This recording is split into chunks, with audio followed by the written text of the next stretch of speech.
The following is a CNN special report.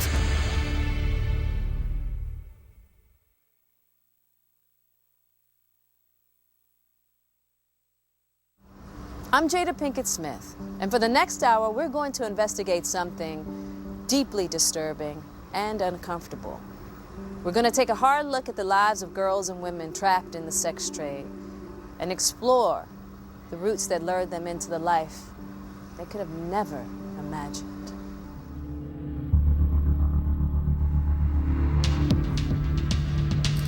Human trafficking is the second most lucrative crime in the world, second only to narcotics trafficking. He's beat me, he's raped me. It's just like somebody paying for a slave. Human trafficking is real. This little girl, she's not just a bad kid. She's a kid that's been dealt a bad life. It is nothing like you think it is. He was pimping her out of her own home. Really? Oh, we can't make this stuff up. I had sex with almost 40 guys in one day. As a mother, as a human being, this is something that is simply unacceptable. I want to show you traffickers, girls affected, and the people fighting back against modern-day slavery. Children for Sale, the fight to end human trafficking.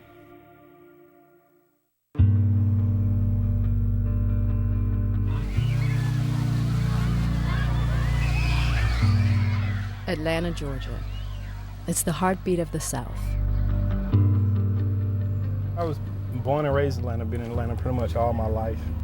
I love this city.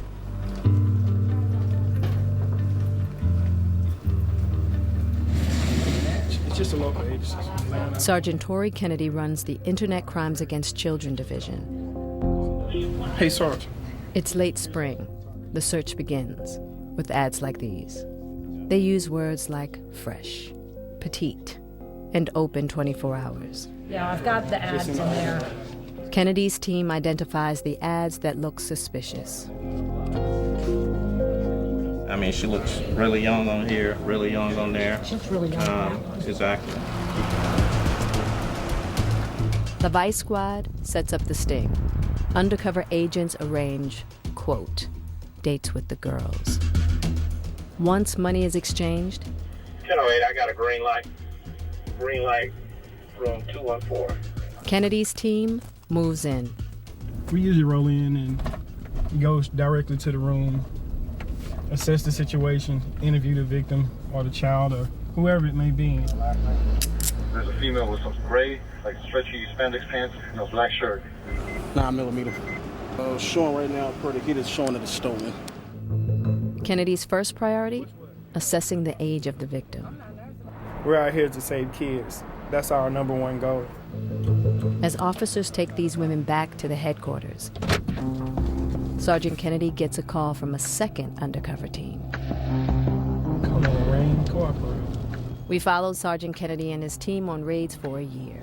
They often went exit by exit on the freeway, making arrests and attempting rescues. There, the room's upstairs, right? She's been kind of hard. I mean, she's been in life since she was 13, 14, she said. This girl says she's 17, and under U.S. law, anyone under 18 years old that is being prostituted is a victim of human trafficking. She has one tattoo to leave. We've seen multiple times in this general area that it's likely a brand from a local pimp. They put their logo on their girl. Pretty much every girl we've run into with this particular tattoo has been just as hard as she is. But we haven't ran into her underage yet. She's the first. Underage and unwilling to accept help.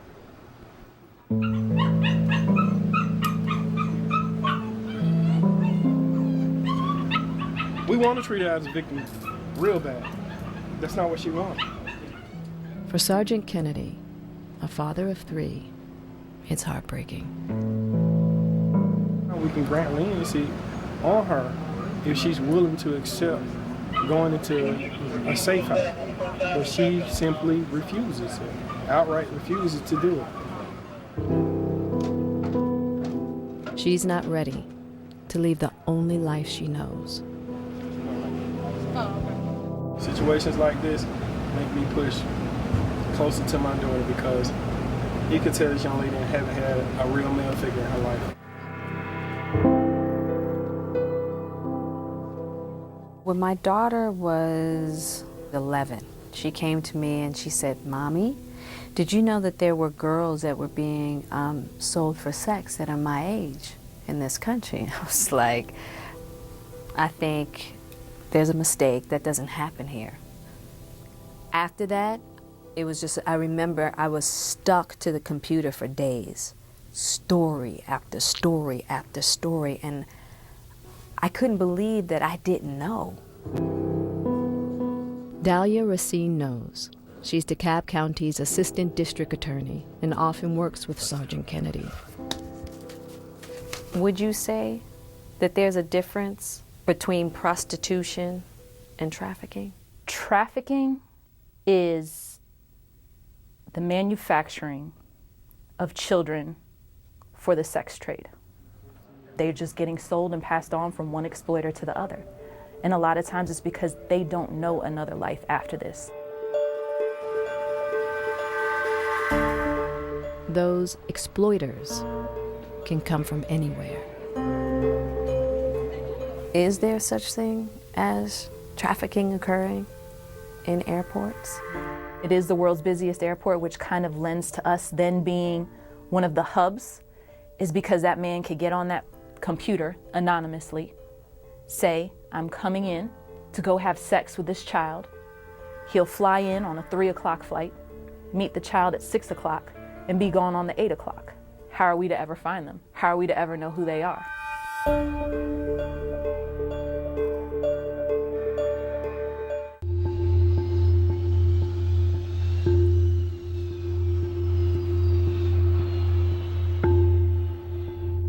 I think people feel like there are other people that come from other parts of the world through the airports. That constitutes for trafficking, that we're like a pit stop and then they go somewhere else. No, no, no, no, no, no. Our children here in the United States are being trafficked.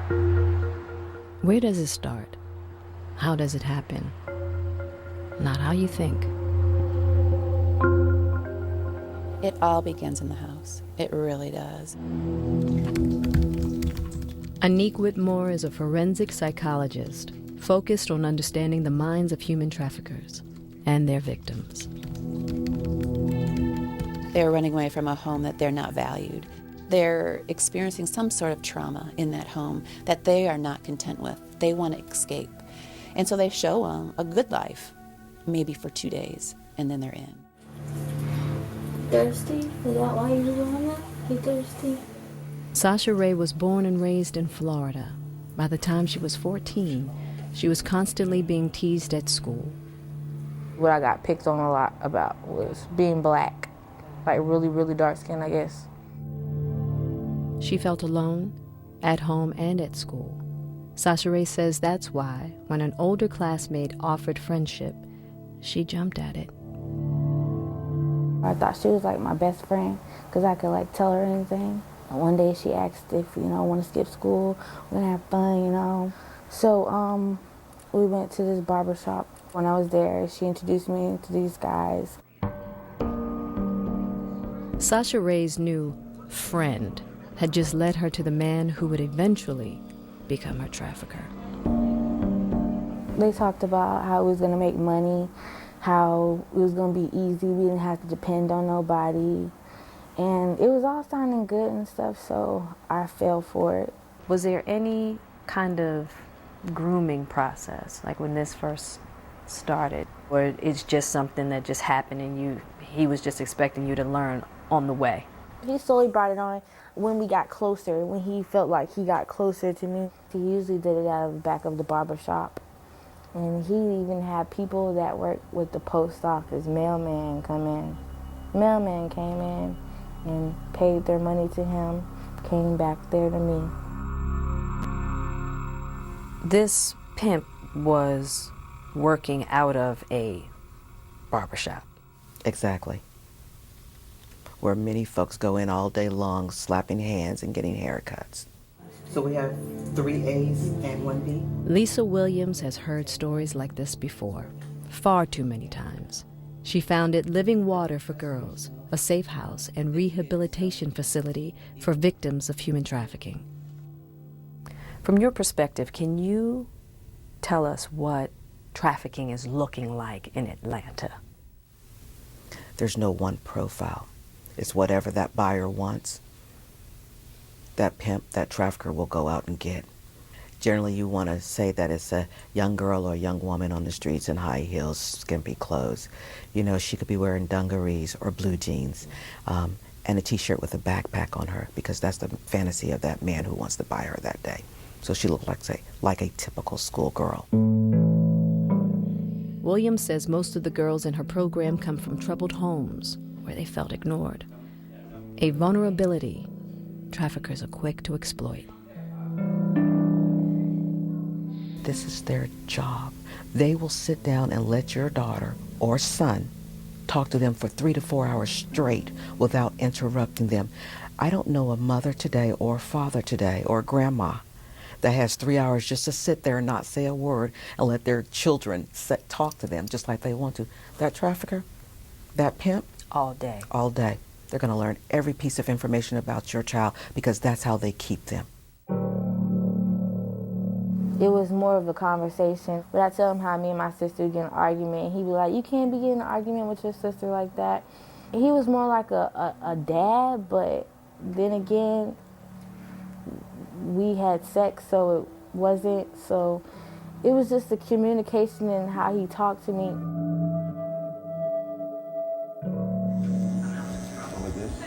After gaining her trust, the trafficker began asking her for favors. He slowly put it on me like, I need you to do me a favor. I need you to make this money for me because I really need it. So I did.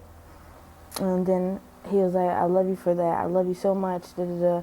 And then he would slowly put 2, 3 more guys. And I got upset when I first realized what he was doing. But I kept doing it because he made me feel like I was special.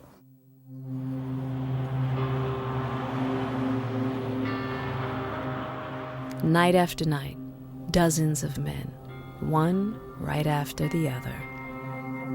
Mostly on the weekends we go to hotels and they'll have sex with me, drugged up and slobbing on me. One day, but I was like, I can't do this no more. I was in pain. I felt like my insides hurted. I felt like in this area it hurted really bad because one day I had sex with almost 40 guys in one day. And I was so tired. And I said, I can't do this no more. But her trafficker made sure she knew leaving was not an option. He was like, you ain't going nowhere. And I was like, you want to bet? And then he went to the other room, came back with a gun. And he was like, if you go somewhere, we'll see. He said, I bet you'll be back tomorrow. I bet. Sasha Ray says she found leaving more difficult than she planned. It wasn't just the threats he made. It was the psychological tactics he employed. When he wasn't threatening her, he acted like he loved her. It was just like that feeling of him like caring about me, but I knew he didn't. But I still went back.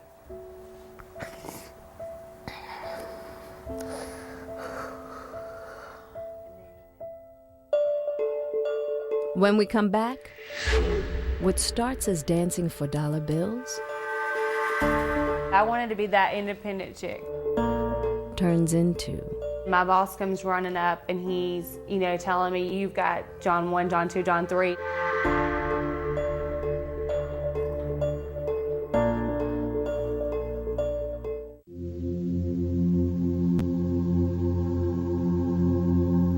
Me coming up, an independent woman was about being educated, being able to stand on your own, and it shocked me that young women now feel like being an independent woman and getting that lifestyle you want, you get on that stripper pole.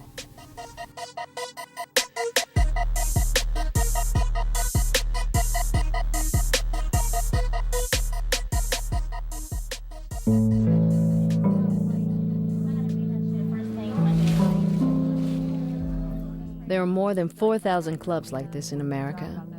Young girls, adult women, any night of the week you can find them here.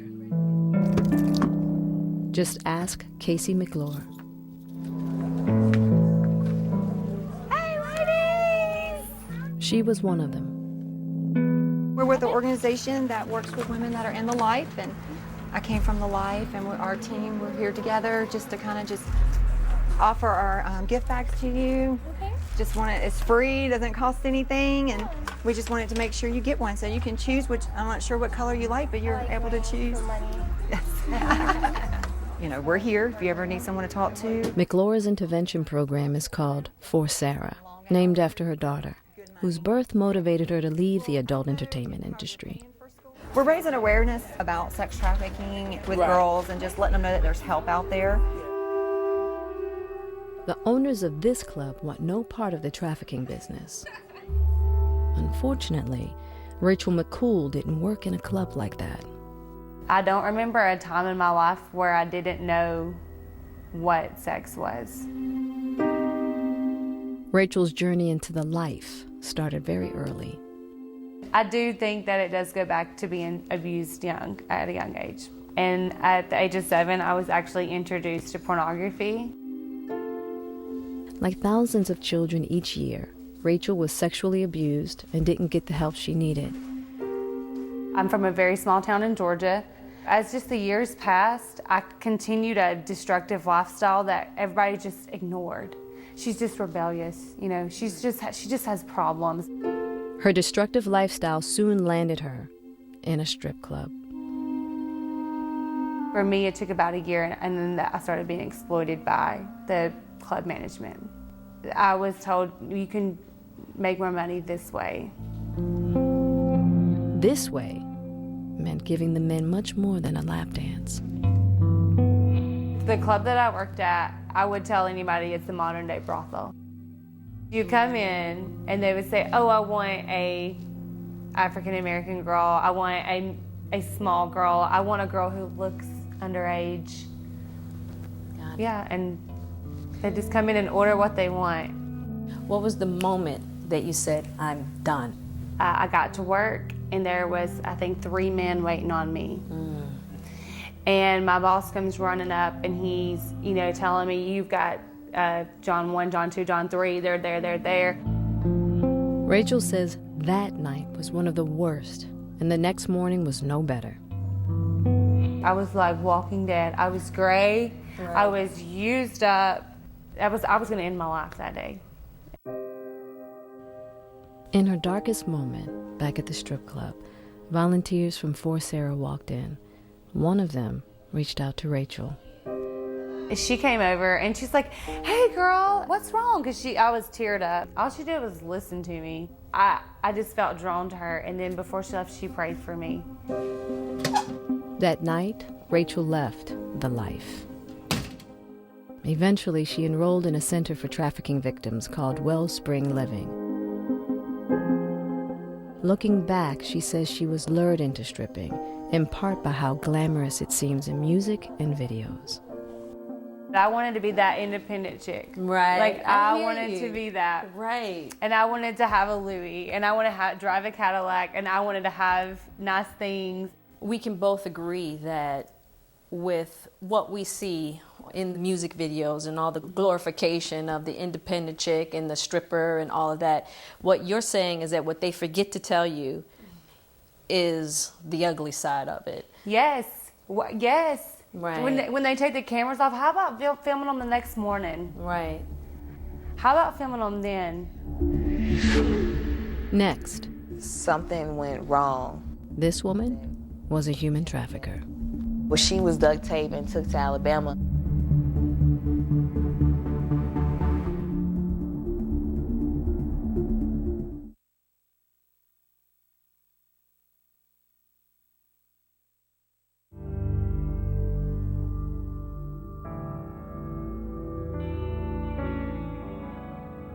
I want these girls to have a voice, and I want people to see them as people, and that they're not bad girls, and that they're not throwaways, and that they are human beings and they are lights and they have power and they have so much to offer. If we just have the love and the humanity to give them a chance.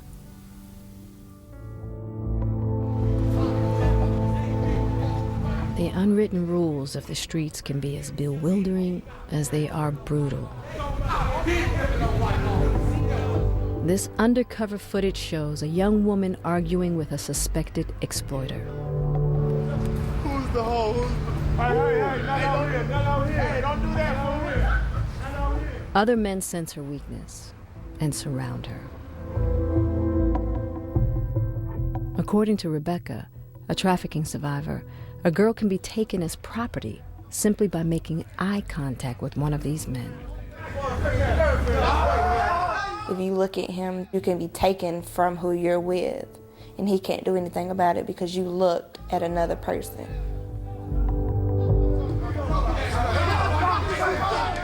On this night, this woman made it to safety. But so many others do not. It's happening every day, every neighborhood, every socioeconomic status. These guys trade women like kids trade baseball cards. Seeing these pictures Right. is, I mean, because of course I've heard this over and Right. over again, but actually having the opportunity to see it makes it so real. I mean, he's taking their bags, putting it in the car, you coming with me. Coming with them to any place that clients are waiting and willing to pay for sex. One of the places they utilized was a field where a woman serviced over 50 men in a field. And people can say, well, nobody chooses to do that. Right. Victims are often tricked into doing these things. And it's not done on the demise, hey, come work for me. No. Hey, I'm a young, aspiring talent scout. You're beautiful. I like to shoot you and pass it on to some of my colleagues and see what we go from there. Sergeant Kennedy's heard it all. You know, they go by many names now, not just pimp or the trafficker, or the boyfriend, talent scout, model, agent, whatever. Traffickers come in all descriptions, all ages, backgrounds, ethnicities, and they're not all men. Truth be told, she was actually involved in the recruitment of these girls. Kennedy is talking about this woman. We'll call her Katrina. She served 4 years in federal prison for trafficking other women. Katrina's path started with selling herself. I was dancing at a couple different strip clubs, and different men would approach me with different offers, and eventually I just took one of the offers, and over time just became numb and just continued to offer services. When did that begin for you? How old were you? 17. You were 17 years old. When did you actually get involved in trafficking other women? I was about 21. Okay. A few years later, I ended up meeting a guy who was supposed to provide driving services. Got it. And it just ended up evolving from there. Evolving into big money for Katrina and her partner, Solomon Mustafa. Tell me the amount of women that were working with you guys at once. Over the course of the time that I was working with him, I would say about 40. 40 women? How much money would you make a day? I think it would depend on how many females was working. With one, maybe 2,000. So if you had several women working at one time, you could make what? Tell me what a Between $3,000 and $5,000. $3,000 and $5,000. $5,000 in a single night is hard to imagine. But it's in line with a Justice Department study which found the average trafficker in Atlanta makes $32,000 a week. I'm trying to understand, but when I ask Katrina about one particularly brutal incident, she is evasive about the details. Something went wrong. Do you remember what went wrong? I remember. I want to say something. Maybe she said something or gave him a implication that she wasn't going to give out her money or something. The woman testified that Katrina and Mustafa struck her in the face, locked her in the closet, and then took her to Alabama. She was duct taped and took to Alabama, and with no intentions of working, just intentions of, I guess, getting rid of her. You said no intentions of working, just intentions of getting rid of her? She was left alive but abandoned, helpless, like so many victims of trafficking. What would you tell young women right now? What could they do to protect themselves? Just not put themselves out there like that. Even something so simple as dancing at a club, as you think it's so simple. It's a breeding ground, and it's very tempting. I just wish I could have did something different. I wish I would have made different choices.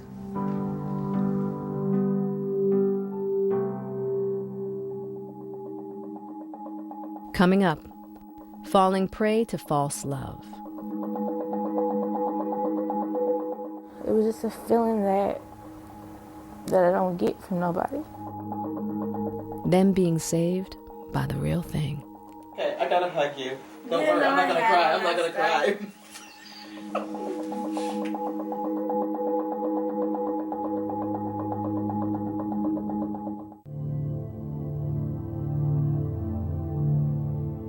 I always thank my mother. She was a single mom and she was young, and I didn't have a father. And I've suffered because of it. I've had to learn a lot, you know, and thank God I came across a man like Will who didn't take advantage of me.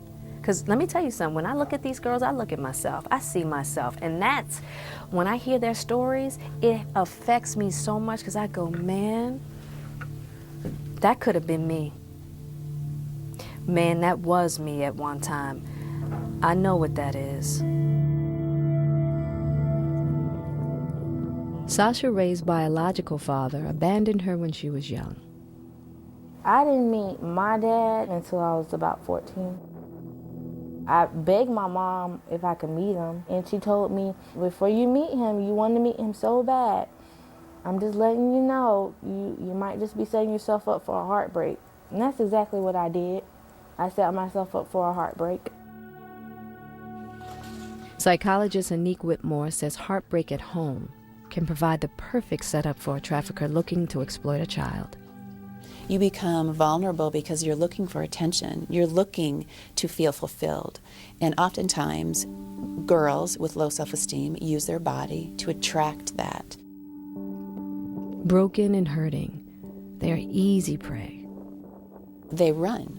And it may not be far, it may be to the corner. Well, that's where this person is waiting. They're lurking in the background, waiting for this vulnerable child to come and say, you don't want to be there? Come with me. I'll love you. I'll do your nails. I'll find you clothes. I'll show you what you are probably desiring. And that's the exact tactic Sasha Ray's exploiter used on her. The feeling I kind of got from him that I wasn't getting from no one else. What was that feeling? What did he make you feel like? It was a love feeling from, I guess, a man. From, like, I felt like I was missing that part. Maybe from my dad. That's what I think. It made me feel like somebody really did care.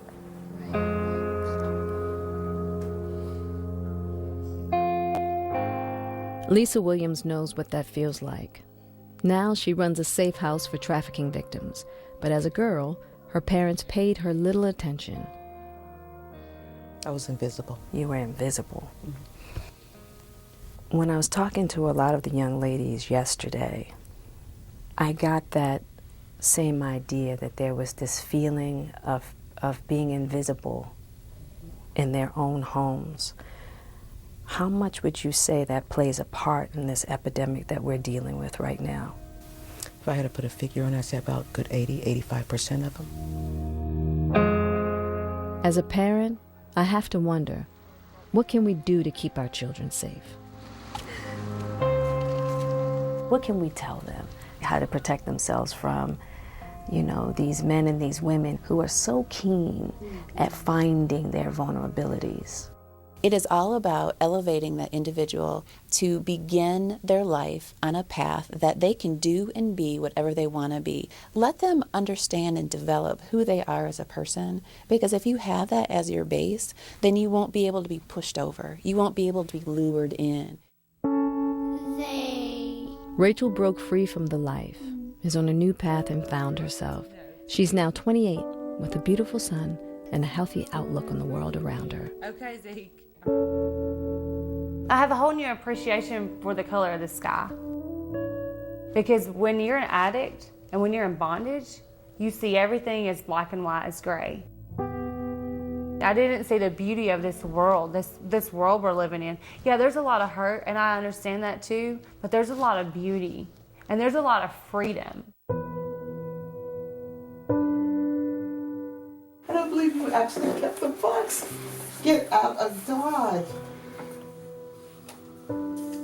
Sometimes it takes a perfect stranger to break the bonds of your past.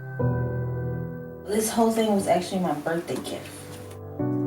Lisa Williams reached Sasha Ray by sending her a special gift. Okay, I gotta hug you. Don't worry, I'm not gonna cry. I'm not gonna cry. You sent her a birthday gift without even having met her yet. Yeah. That said, hello, beautiful. I had to, because she is, first and foremost. Absolutely. It seems as though nobody had told her. I sent her that gift because she wrote me a letter. She says, I researched you and I looked at all the programs here and I saw your face and I thought you could help me and you would know what it would take. So I figured she was that bold to write me a letter directly in her own handwriting. Wow. That I had to answer back. We started to write letters to one another. And then she said, will I ever get to see you? And just so happened that day I showed up where she was.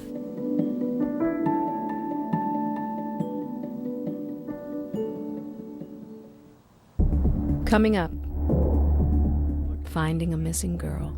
Well, my concern is with a 14-year-old girl I've been looking for. Ooh, does she have red hair? Before it's too late. Send uniform to the back. Yeah, police search warrant. Search warrant.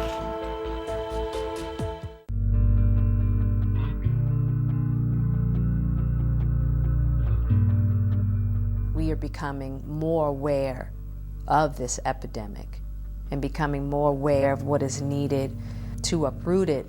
But once again, now we as citizens of America, we all have a part to play in this.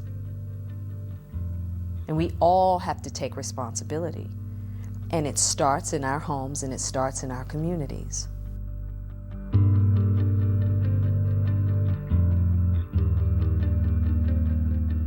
And it starts with people like Casey McClure. So this area right here, there's normally girls walking the street around this area. In January 2015, she led a tour of some of Atlanta's trafficking hotspots, and Georgia lawmakers saw for themselves. Tonight, local police are searching for a man wanted. So did local viewers watching the evening news. News about sex trafficking, including this woman. She feared her 14-year-old granddaughter might have been a victim of trafficking. She called McClure's hotline at Forsera, and a volunteer answered. She said, it's going to take a few days, but don't worry, we're going to find her, because if you saw it on the news and you called me, it was meant for you to find her.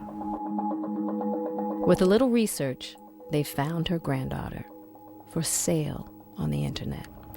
Casey's volunteer called Sergeant Kennedy, and Kennedy's team started looking. Can you run this tag? Whatever comes out of the radio. They soon suspect a local trafficking ring may be involved. White skin black males and one heavy-set black female with long hair. That's them. That's both the males and the female. The description of the males we saw earlier, and one of them had short hair, one of them had gray. They tracked the suspects to a local bar. Okay, go ahead and put your hand behind your back for me. Interlace your fingers. No. Don't get on the ground. Stand up, my man. Stand up. Don't do this. Don't do this. Whose purse is that? That's my purse. There's a gun in it. That's not my gun. My concern is with a 14-year-old girl I've been looking for. You can help me out a real lot. You can take a girl off the street. Ooh, does she have red hair? No. She might, yeah. This suspect appears to cooperate. That might be her. I think I did see her. Where? But she's vague on the details. It was last week in the apartments. I think that's what it was. Okay. Is that her? Next stop, Kennedy's team searches the house of one of the male suspects. Send uniform to the back. Yeah, police search warrant. Search warrant. But the 14-year-old is not there. It wasn't what we wanted with the girl, but the 3 guns off the street definitely confirmed that they knew the girl, definitely confirmed that she was in there.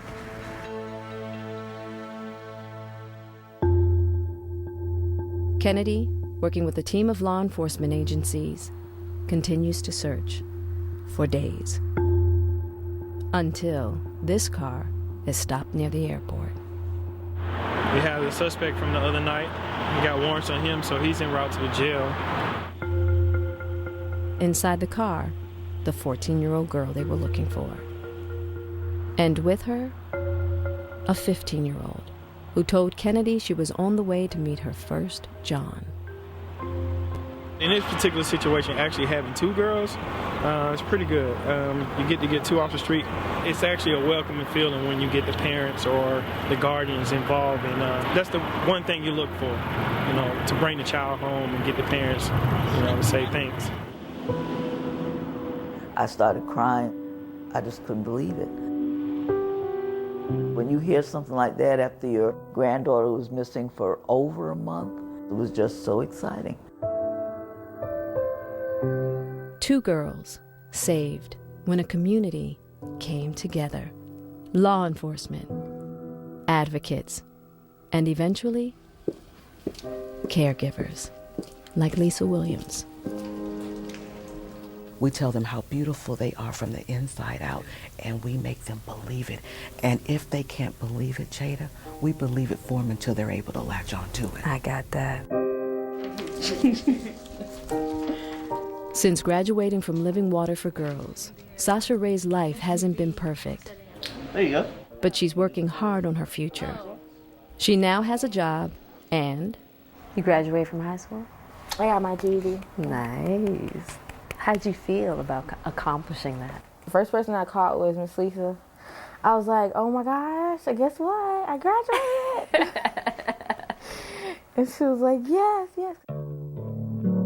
And Sasha Ray knows she will have Lisa Williams behind her all the way.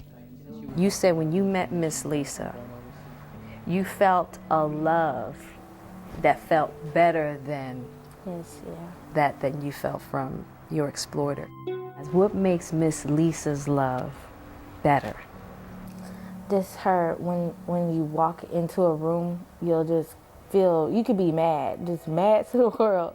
When you walk into a room, she just brightens because her smile. She's just, hey, beautiful. Those words, really those words. Hey, beautiful. That just makes him dead to the situation.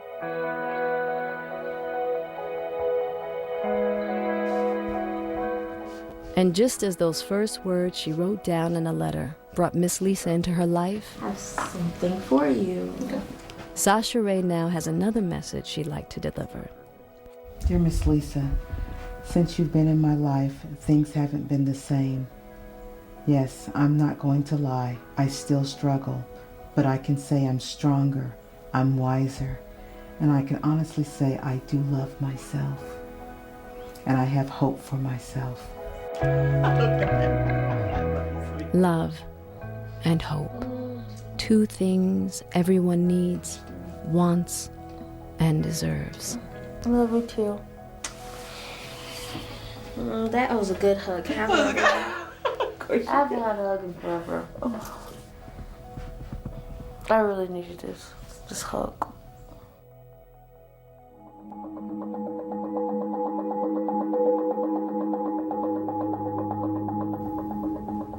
Johns, tricks, pimps, the words are all wrong. People who are exploiting teenage boys and girls aren't pimps. They're human traffickers. And the people who are having sex with children aren't Johns or tricks. They are child rapists, pedophiles. So we should call them what they are. So you ask, what can you do? Well, you can talk to your kids about human trafficking. And if you need more information, go to cnn.com/freedom.